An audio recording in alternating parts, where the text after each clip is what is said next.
नमस्कार। आज की क्राइम की घटना शुरू करने के पहले कल की कुछ टिप्पणियों पर आपका ध्यान मैं आकृष्ट करना चाहूँगा। वैसे तो आप जानते हैं बहुत ढेर सारे एपिसोड हो गए, आज 195 होगा। मैं टिप्पणियों पर बहुत ज़्यादा कोई बात नहीं करता हूँ, लेकिन इस बीच में कुछ इस तरह की टिप्पणियाँ आई हैं जिनका जिक्र किया जाना आप सबके सामने लाजमी भी है और ज़रूरी भी है। नितिन कुमार जी ने पूछा कि आप केसेस को कैसे सेलेक्ट करते हैं, जबकि हर दिन बहुत ढेर सारे केसेस आते रहते हैं। सिर्फ इन्हीं केसेस के बारे में आप क्यों बताते हैं? इन्हीं से इनका तात्पर्य वही था जो पिछले प्रश्न में किसी ने पूछा होगा। तो मैं आपको ये बताऊं, आपकी बात बिल्कुल सही है। 2 साल के 4 जिलों के क्राइम की कुल घटनाएं कोई 450 के आसपास होंगी, लेकिन इसमें घटनाएं जैसे नामजद हत्या में नामजद FIR, बलात्कार की नामजद FIR, लूट की छोटी मोटी घटनाएं, लूट की बहुत बड़ी भी घटनाएं, इस तरह के अपराधों की संख्या, डोमेस्टिक वायलेंस, पति द्वारा पत्नी की हत्या, पत्नी द्वारा पति की हत्या, बाप द्वारा बेटे की, बेटे द्वारा बाप की हत्या, और इन सब केसेस में 90% नामजद रिपोर्ट होती है। नामजद अभियुक्तों के बारे में अगर कोई क्राइम की घटना हम बताएंगे तो यही बात होगी, इसमें क्या पुलिस ने किया। नामजद अभियुक्त था, हो सकता है ढूंढने में थोड़ा टाइम लगा हो, आपने उसको गिरफ्तार करके जेल भेज दिया। मैंने पहले के ज़िलों में भी मैंने आपसे बताया था कि ऐसी घटनाएं जो या तो अज्ञात में दर्ज हों, सीरियस घटनाएं हों, अज्ञात में दर्ज हों और पुलिस को सही मुलजिम तक पहुंचना हो, या फिर ऐसी घटनाएं जिसमें नामजदगी गलत हो, यानी गलत व्यक्ति को फंसाया गया हो और फिर पुलिस ने उसको सुलझाया हो और सही अभियुक्त तक पुलिस पहुंची हो। केवल उन घटनाओं का, क्योंकि अगर सामान्य घटनाओं का, बहुत ढेर सारी घटनाएं जो रिकवरी से रिलेटेड हैं, आर्म्स की रिकवरी है, चोरी के माल की रिकवरी है, ऐसी बहुत ढेर सारी घटनाएं हैं। ऑटो लिफ्टिंग के बहुत ढेर सारे मुकदमे कायम होते हैं जिसमें ऑटो लिफ्टर गाड़ियाँ 4 पहिया या 2 पहिया उठाता है और बाद में उनसे रिकवरी होती है। इसकी भी बहुत घटनाएं हैं। हमें नहीं लगता कि इसका यहाँ पर जिक्र किया जाना उचित होगा। उन्हीं घटनाओं का जो सोसाइटी में इस समय बहुत हैं, अज्ञात हैं, जिनका रोका जाना या जिसके बारे में अवेयर होना, जागरूक होना ये बहुत आवश्यक है। सिर्फ उन्हीं घटनाओं का जिक्र मैं करता हूँ। अगर सारी घटनाओं का जिक्र करूँगा तो ये कई 100 एपिसोड इसके और हो जाएंगे, जिसका कोई औचित्य नहीं है। मुझे आशा है नितिन कुमार जी को अपने प्रश्न का जवाब मिल गया होगा। सरिता जी ने इस अंधविश्वास की इस कड़ी में एक रायपुर के डॉक्टर दिनेश मिश्रा जी का नाम लिखा है, बार बार लिखा है कि ये अपने क्षेत्र में अंधविश्वास को साइंटिफिकली प्रूव और डिसप्रूव करने का एक इन्होंने अभियान चला रखा है, ताकि लोग अंधविश्वास पर यकीन न करें, अंधविश्वास की प्रैक्टिस ना करें। आपका बहुत बहुत धन्यवाद, आपने बहुतों के लिए यह जानकारी शेयर की है। रंजीत सिंह भदौरिया जी ने भी एक अपने ही गांव के अंधविश्वास से संबंधित एक घटना का जिक्र किया है। उनका भी धन्यवाद कि आपने भी जागरूक होकर एक व्यक्ति को अंधविश्वास से बचाया है। गोविंद सोनी जी, ये उनका आईडी नेम है, मुझे पता नहीं कौन है। उनका ये कहना था कि मैं ऑक्सफोर्ड में रहकर आपकी ये कहानियाँ सुनता हूँ और पेशे से नर्सिंग का काम करता हूँ, और नर्सेस के बारे में जो आपने टिप्पणी की है कि वो टूट पड़ी, तो मैं आपको बता दूं कि नर्सेस हमेशा पेशेंट की एडवोकेट होते हैं या होती हैं। जो भी नर्सिंग का काम कर रहा है वो हमेशा पेशेंट का एडवोकेट होता है और वो किसी और की बात को न सुनता है न मानता है। आपका भी बहुत बहुत धन्यवाद। ये बात मुझे आपके माध्यम से ही पता लगी, क्योंकि इस बीच में, जैसा मैंने पहले भी एक प्रश्न का जवाब दिया था, कि इस बीच में जो घटनाएं आपको बताई जा रही हैं वो लगातार हो रही हैं। सादत हसन मंटो साहब ने जो कहा था कि ये घटनाएं जिस दिन बंद हो जाएंगी हम इस तरह की कहानियाँ लिखना बंद कर देंगे, मैं भी वही कहता हूँ कि अगर ये घटनाएं बंद हो जाएं तो मुझे क्या आवश्यकता है ऐसी घटना के बारे में रिपीट करने की या बताने की। हम 2019 में आ गए, मैंने 1990 से शुरू किया और 2019 में आ गए। 1990 में भी ये घटनाएं 91 और 92 में भी मैंने बताई थी, और आज 19 और 20 में भी वही घटना है। आज के दिन जनपद शाहजहाँपुर में एक तांत्रिक के कारण एक महिला की, जिसे संतान नहीं हो रही थी, उसकी हत्या हुई है। पूरा डिटेल मैं आपको इसका ज़रूर बताऊंगा। बहुत ही दिल को दहला देने वाली घटना है। आप अगर इंटरनेट में हों तो शाहजहाँपुर के किसी भी दैनिक समाचार पत्र, बड़े समाचार पत्र के शाहजहाँपुर एडिशन को ज़रूर देख लें। कल के इस एडिशन में इस घटना का जिक्र होगा, लेकिन मैं आपको बताऊंगा अंत में। अभी जब शुरुआत में 2019 और 20 की घटनाएं ख़त्म हो जाएंगी तो 21 की घटना का मैं जिक्र ज़रूर करूंगा। जनपद बदायूं में थाना सहसवान है। ग्राम बैरपुर मानपुर में name Singh son of Bhudev Singh अपनी 7 वर्षीय पुत्री अंशु के साथ रहते थे। 14 जुलाई 2019 को गांव में हल्ला हुआ कि नेम सिंह की बेटी की लाश यूकेलिप्टस के बाग के बगल में कर्रू के गन्ने के खेत में पड़ी है।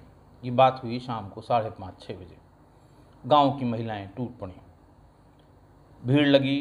लोगों ने देखा और पहचाना कि ये कर्रू की बेटी है अंशु, जिसकी 7 साल की उम्र है, नाबालिग है।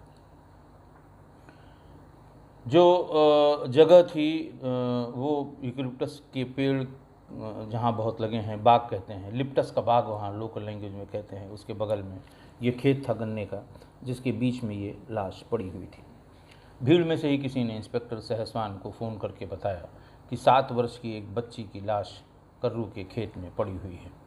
इंस्पेक्टर भी अपनी फोर्स के साथ आए। मैंने आपको बताया कि इस समय महिलाओं के प्रति अपराध को सबसे प्रायोरिटी पर और सबसे संवेदनशील माना जाता है, चाहे छोटी बच्चियों के साथ। और कुछ घटनाएं भी पता नहीं क्यों, ऐसा नहीं है कि खाली वो यहीं उत्तर प्रदेश में है, बाकी सब जगह भी। जब से इंटरनेट बहुत सस्ता हुआ है, जब से इंटरनेट सर्वसुलभ हो गया है, जब से इंटरनेट का इस्तेमाल गांव गिराव तक, दूर दूर तक हो रहा है, तब से शायद इन घटनाओं में वृद्धि हुई है।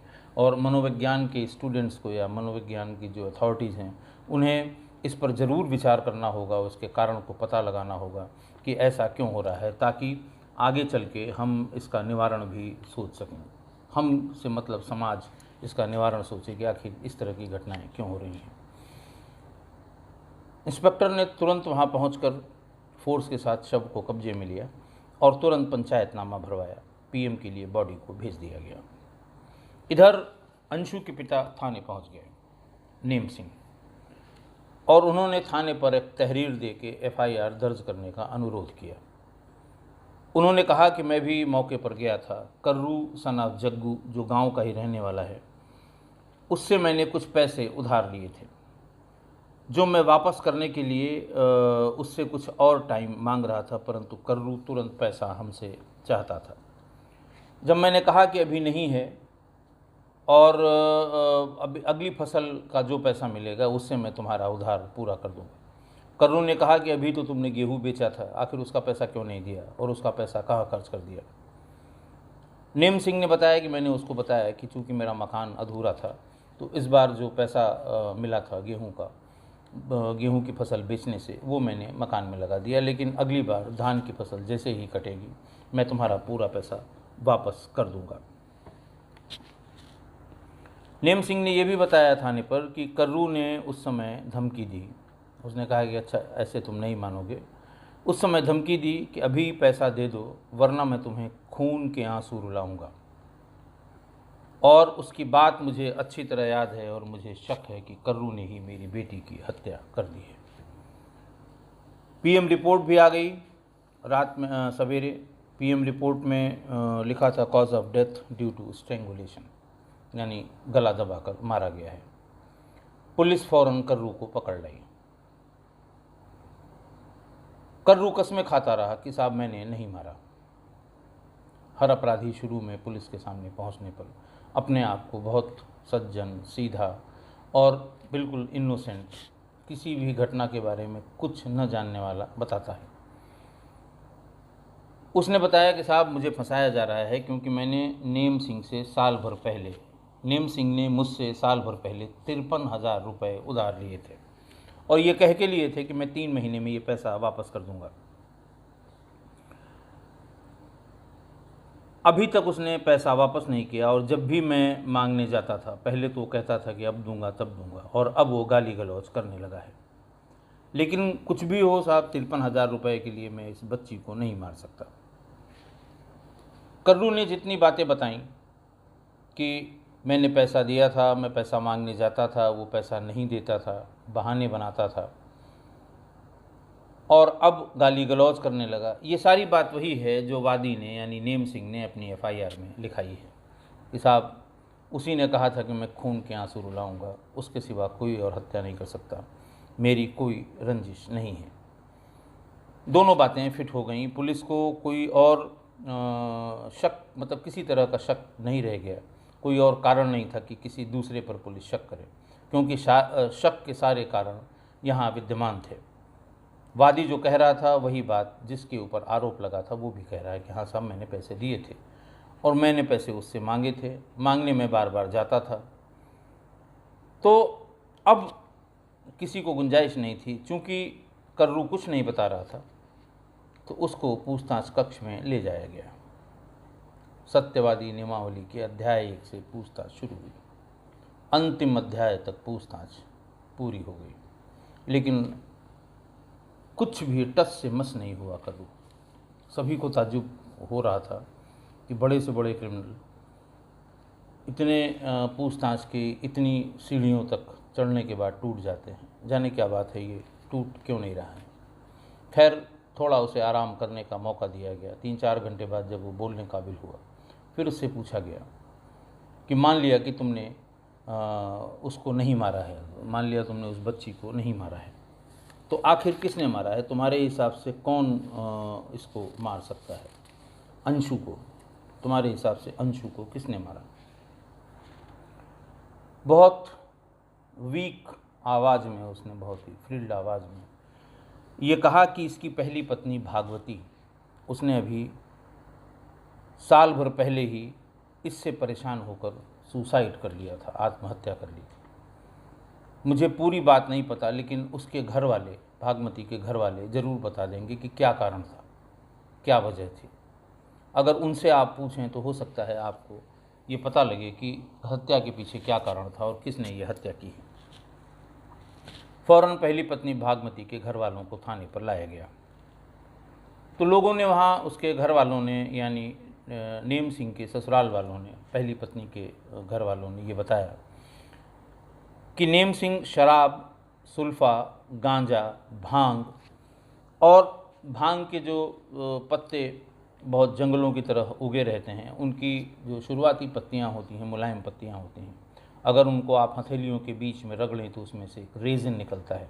पहले वो हल्का हरा रहता है, फिर और रगड़ें तो गाढ़ा हरा होगा, फिर वो काला हो जाएगा। उसको खुरच के निकाल लेते हैं और सिगरेट में डाल के उसे पीते हैं। वो बताया उनके घर वालों ने, साहब इसका आदी है, शराब पीता है और मछली खाने का शौकीन है। जो कुछ भी पैसा ये कमाता है या अनाज से मिलता है इसको, दूसरों के खेत इसने ले रखे हैं बटाई पर, जो भी बचता है उस सबको इसमें उड़ा देता है। उन्होंने ये भी बताया कि भागमती को ये मारता बहुत था और इधर करीब भागमती के आत्महत्या करने के थोड़ा पहले, 6 महीने साल भर पहले, ये उसको खटिया में बांध देता था, हाथ पैर दोनों खटिया में बांध देता था। उसके बाद फिर उसे डंडों से मारता था। उससे एक ही बात पूछता था कि बता ये अंशु किसकी लड़की है? ये मेरी नहीं है, इसके बाप का नाम बता। और उस पर तमाम उसके चाल चलन पे बहुत ढेर सारे लांछन लगाता था। बहुत लोगों के नाम लेकर पूछता था कि ये इसकी है कि इसकी है कि इसकी है। जब तक वो महिला बेदम नहीं हो जाती थी तब तक उसको मारता रहता था। वो उससे यही कहता था कि ये मेरी बेटी नहीं, तुझे बताना पड़ेगा ये किसकी बेटी है। इंस्पेक्टर ने जब भागमती के घर वालों की ये बात सुनी तो उसको समझने में ज़रा से भी देर नहीं लगी कि मामला क्या होगा या मामला किस तरफ गया होगा। इंस्पेक्टर ने फौरन नेम सिंह को घर से बुलवा लिया। नेम सिंह से पूछताछ शुरू की। उससे पूछा कि तुम्हारी पहली पत्नी क्यों मरी, क्यों आत्महत्या की। उसने छूटते ही कहा, साहब बहुत बदचलन थी और ये जो बच्ची है अंशु, ये मेरी नहीं, हालांकि मैं इसे बहुत प्यार करता हूँ, लेकिन मुझे शक है कि ये मेरी नहीं है। पूछा गया क्यों, तो उसने कहा, साहब मुझे एक प्रधानमंत्री आवास योजना के तहत एक मकान मिला हुआ है। मकान में मेरी पत्नी और ये अंशु दोनों रहते थे, लेकिन मैं जंगल में एक झोपड़ी बना के रहता था।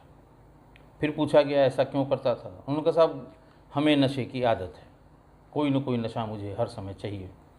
घर में जब हम नशा करते थे तो पत्नी उस पर ऐतराज़ करती थी, मेरे साथ गाली गलौज होती थी, मारपीट होती थी, और रोज़ रोज़ की इस आदत से तंग आकर मैंने अपनी झोपड़ी एक अलग जंगल में बना ली और घर पर अकेली मेरी पत्नी और बच्ची रहती थी। और मुझे गांव वालों ने ये बताया है कि वहाँ बहुत से लोग आते जाते थे। वो बदचलन हो गई थी, इसीलिए मुझे ये शक था कि ये अंशु भी ये मेरी बच्ची नहीं है। इसी बीच उसने कर्रू से पैसा लिया, 53,000 रुपये। झूठ सच बोल के उससे पैसा लिया और पैसे को इसी तरह नशे में उड़ा दिया। 3 महीने के बाद जब कर्रू ने धीरे धीरे पैसे के लिए कहा कि भाई थोड़ा थोड़ा ही सही पैसा तो दो, पैसे की हमें भी ज़रूरत है, और फिर धीरे धीरे कर्रू भी पैसे मांगने में थोड़ा सख्त होने लगा कि पैसा तो तुम्हें देना ही होगा, तुमने उधार लिया था, चलो ब्याज मत लगा के दो, मूलधन ही दे दो, लेकिन पैसा तो तुम्हें देना ही पड़ेगा। और तब मैंने ये दिमाग लगाया कि देखो ये लड़की मेरी नहीं है। ये उसका मानना था कि लड़की मेरी नहीं है, जबकि पूरा गांव ये कहता था कि ये शराब पी के उसे बिना बात के तंग करता था। और ऐसा नहीं था, भागमती इस तरह की नहीं थी। वो कस्में खाती थी, बच्ची की कसम खाती थी, अपने माँ बाप की कसम खाती थी, सबकी कसम खाती थी कि ये बच्चा तेरा ही है, लेकिन वो मानने को तैयार नहीं था। बोले मेरे दिमाग में ये आया कि अगर एक तो ये मेरी बच्ची है नहीं, ये नाजायज़ औलाद है किसी की, इसको मार दूंगा तो इससे पिंड छूट जाएगा। दूसरा, जब कर्रू के खेत में मारूंगा तो कर्रू जेल चला जाएगा और हमें वो 53,000 रुपये नहीं देने पड़ेंगे, हमारा सारा काम एक ही झटके में हो जाएगा।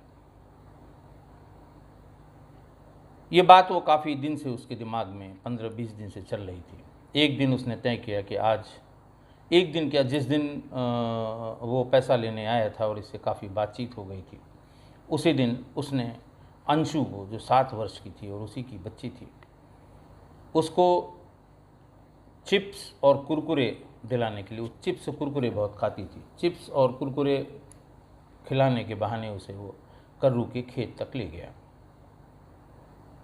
और फिर उसे किसी बहाने, या बच्ची है वो तो उसी लालच में गई है, बताया होगा कि भीतर रखा हुआ, चलो तुमको हम दे देते हैं। जैसे ही वो खेत के भीतर उसको लेके गया, अपने अंगूठे से उसका गला तब तक कसता गया जब तक कि उस बेचारी की मृत्यु नहीं हो गई। जब इसने पूरा